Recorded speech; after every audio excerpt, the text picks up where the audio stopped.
Maliens ne comprennent pas pourquoi ils sont quatrième puissance militaire en Afrique de l'Ouest et dans l'UEMOA. Le Mali n'accepte pas qu'on les appelle pays pauvres, alors que c'est un pays pauvre qui n'a rien du tout. Ivoire dunga jamana fambe utaibi.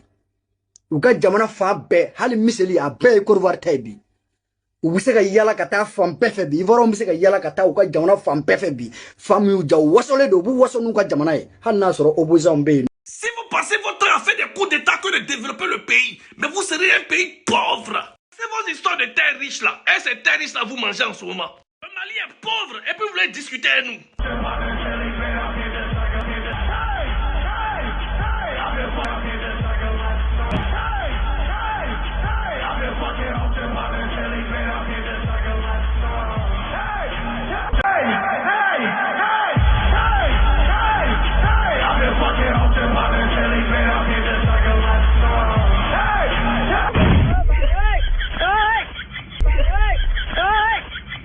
J'ai jamais dit qu'il n'y a pas de richards au Mali. Mais les hommes sont riches, des grosses voitures, des grosses caisses. Mais le pays est pauvre. On n'a même pas dit que le Mali ne mange pas. Mais quand on parle de pauvreté, il faut être pauvre en route, pauvre en construction, pauvre en pont, pauvre en société, pauvre en hôpital, pauvre en école, pauvre en nourriture, pauvre en électricité, pauvre en carburant. Essence même, il n'y a pas. Le pays est sale, norolais. C'est tout ce qu'on appelle pauvreté. Les hommes riches qui sont dans votre pays, là, est-ce que vous ne les voyez pas? Les gars brillent, ils ont des maisons, ils ont des grosses voitures. Mais c'est de cette même manière-là, on doit aussi construire le pays, on doit sentir la richesse du pays dans le pays. On doit sentir la richesse du pays avec vos constructions, vos développements, les infrastructures. C'est avec ça on connaît la richesse d'un pays.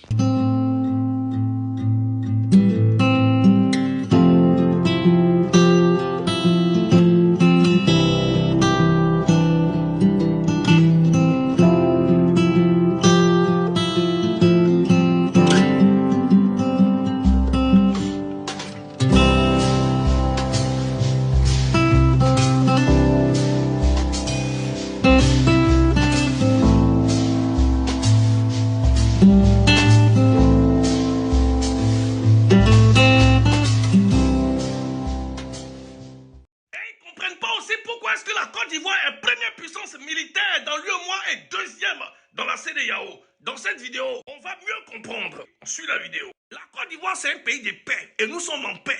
Dieu merci. Donc, on renforce notre armée.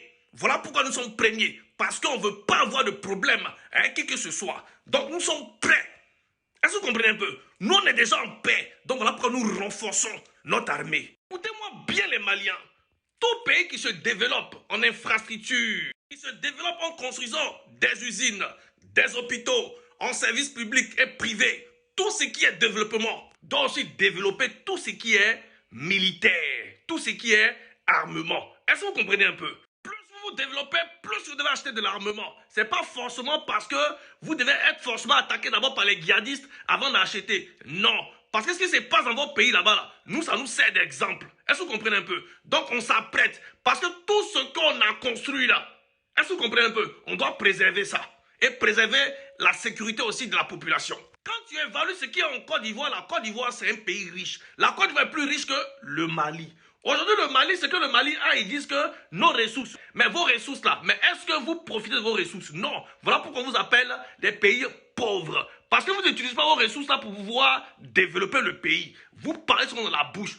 En Côte d'Ivoire, il y a certaines personnes qui veulent faire des comparaisons. On dit comparaison n'est pas raison, raison n'est pas comparaison. Mais comment est-ce que vous voulez comparer le pouvoir, le gouvernement de son excellence Alassane Ouattara, précisément dans le ministère de la jeunesse, qui a pour ministre Mamadou Touré, qui est un très très bon travailleur, dynamique, courageux, percutant. Le ministre Mamadou Touré, c'est un sharpshooter.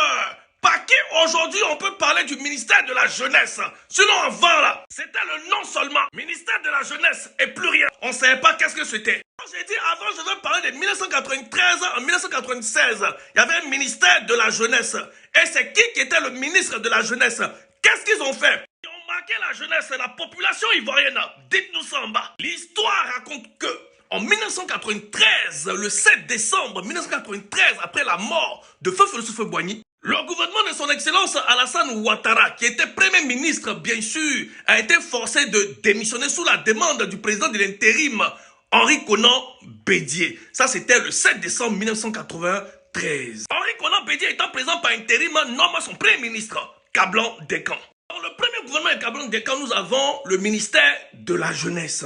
Autrefois, le ministre de la jeunesse était aussi le ministre des sports. Le ministre de la jeunesse dans le temps d'Henri Konan Bédié, c'est feu Roland Zakpa Kobena. Repose en paix. Et il y a quoi à la famille? À cette époque-là, qu'est-ce qu'ils ont fait pour la jeunesse ivoirienne? Dites-nous, écrivez en bas. Ils n'ont rien fait pour la jeunesse, rien du tout. On se décompte, on ne peut pas mettre le nom de feu Guy Robert. On doit seulement lui rendre hommage. Hommage à toi, papa Guy Robert. Et il y a quoi à ta famille? 2000, voilà que son excellence Alassane Ouattara a été encore victime. Il a été encore écarté. Gbagbo devient président de la République de Côte d'Ivoire en 2000. Homme à son tour, son premier ministre, Afi N'Guessan. N'Guessan le grand, Afi N'Guessan. C'est pas un petit homme. C'était l'un de ses meilleurs collaborateurs. C'est dommage pour Gbagbo Laurent et le PPACI. Afi N'Guessan, qui est premier ministre, qui a pour président Laurent Gbagbo, forme son gouvernement. Où on trouve encore le ministère de la jeunesse. Il y avait pour ministre Dano Djedje Sébastien. Qu'est-ce que ce ministre de la jeunesse, Dano Djedje Sébastien, a fait pour les Ivoiriens, pour la jeunesse? Ils ont donné quoi à la jeunesse? Dites-moi ça en bas. Rien du tout. On ne peut pas parler de Blé Goudé parce qu'il n'a pas duré. 2010-2011, précisément le 7 décembre 2010, Blé Goudé a fini le 11 avril 2011. Terminé. Notez bien. En 93, au temps du président de la République par intérim, Henri Konan Bédié a écarté Alassane Ouattara. En 2000, vu la maman qu'ils ont fait, ils ont encore écarté son excellence Alassane Ouattara. Prado, Ado, Yako, tu viens vraiment de loin. Racontez ce que vous voulez. Quand Dieu te dit c'est pour toi, c'est que c'est pour toi vraiment. Voilà que Dieu lui va mettre de la lumière au milieu de ce gros mensonge qui a duré depuis 93 jusqu'en 2011. Alassane Ouattara, vraiment Yako, il faut. Vraiment tu viens de loin. Yako encore. En 2011, le brave tien, le Prado, son excellence Alassane Ouattara devient président de la République de Côte d'Ivoire. Il est venu accomplir la prophétie de Feu Félix Houphouët-Boigny, qu'il avait prédit avant sa mort que l'enfant prodige Alassane Ouattara, c'est lui qui allait continuer l'œuvre, qui allait apporter la lumière sur la Côte d'Ivoire. La lumière des bâtisseurs. Félix Houphouët-Boigny, c'est une lumière. Donc cette lumière ne va pas s'éteindre. La lumière, il a donné à son excellence Alassane Ouattara. Donc aujourd'hui, vous avez vu ce qui s'est passé. Ils ont voulu éteindre forcément cette lumière-là. Et vous avez vu dans quelle obscurité on a traversé jusqu'à la lumière aujourd'hui. Tout le pays est en chantier. Est-ce que vous comprenez un peu? Ce qu'il avait dit là, c'est ce qui est en train de se réaliser. Et au moment de son excellence Alassane Ouattara, on a eu Dosso Moussa, qui était le ministre de l'Emploi et de la formation professionnelle, du social aussi. Dosso Moussa a exercé de 2012 jusqu'en 2016. Du 12 janvier 2016 au 4 juillet 2018, le ministre de la promotion de la jeunesse, de l'emploi des jeunes et du service civique était M. Sidi Thiemoko Touré. Depuis le 10 juillet 2018, le nouveau ministre de la promotion de la jeunesse, de l'emploi des jeunes, d'insertion professionnelle et du service civique, en fonction est son excellence Touré Mamadou, l'enfant de Daloa. Trop de jaloux autour de toi. C'est grâce à Touré Mamadou qu'aujourd'hui nous connaissons l'importance du ministère de la jeunesse. C'est grâce à lui que nous connaissons ce ministère-là qui fait la promotion de la jeunesse. C'est en son temps-là qu'on parle plus de l'emploi des jeunes, de l'insertion professionnelle. C'est lui seul qui fait qu'aujourd'hui que nous nous intéressons au service civique. Sinon avant, tu vas demander à quelqu'un c'est quoi le ministère de la promotion de la jeunesse, il va te dire qu'il ne connaît pas. Mais c'est grâce à Touré Mamadou. Aujourd'hui, toute la jeunesse de Côte d'Ivoire s'intéresse aujourd'hui au ministère de la promotion de la jeunesse. Est-ce que vous comprenez un peu? C'est grâce à Touré Mamadou. C'est un poste qu'il maîtrise. C'est son ministère même, la promotion de la jeunesse là. C'est pour lui. Voilà pourquoi est-ce qu'aujourd'hui il a fait déjà 4 ans, 6 mois et 3 jours sur ce poste ministériel là. Le ministère de la promotion de la jeunesse. Est-ce que vous comprenez un peu? C'est parce qu'il maîtrise et il travaille très bien. Donc son excellence Alassane Ouattara est fier de ça. Et il voit le travail qu'il fait. Donc parler que vous faites là, c'est zéro. Parce que avant, vous n'avez rien fait. Sinon avant, on ne parlait même pas de ça. Je ne peux pas faire cette vidéo sans parler de l'ambassadeur Eric Taba, Etab, l'enfant de Cocody, chef protocole de son excellence Alassane Ouattara. Etab, futur maire de Cocody. Bobo, les abobolais. De passage, je salue le directeur des moyens généraux, CCDO, Mamadou Koné, MK. Cordange. Il est celui-là même qui donne sans compter. Il a vraiment la main sur le cœur. Mamadou Koné, MK ou rien.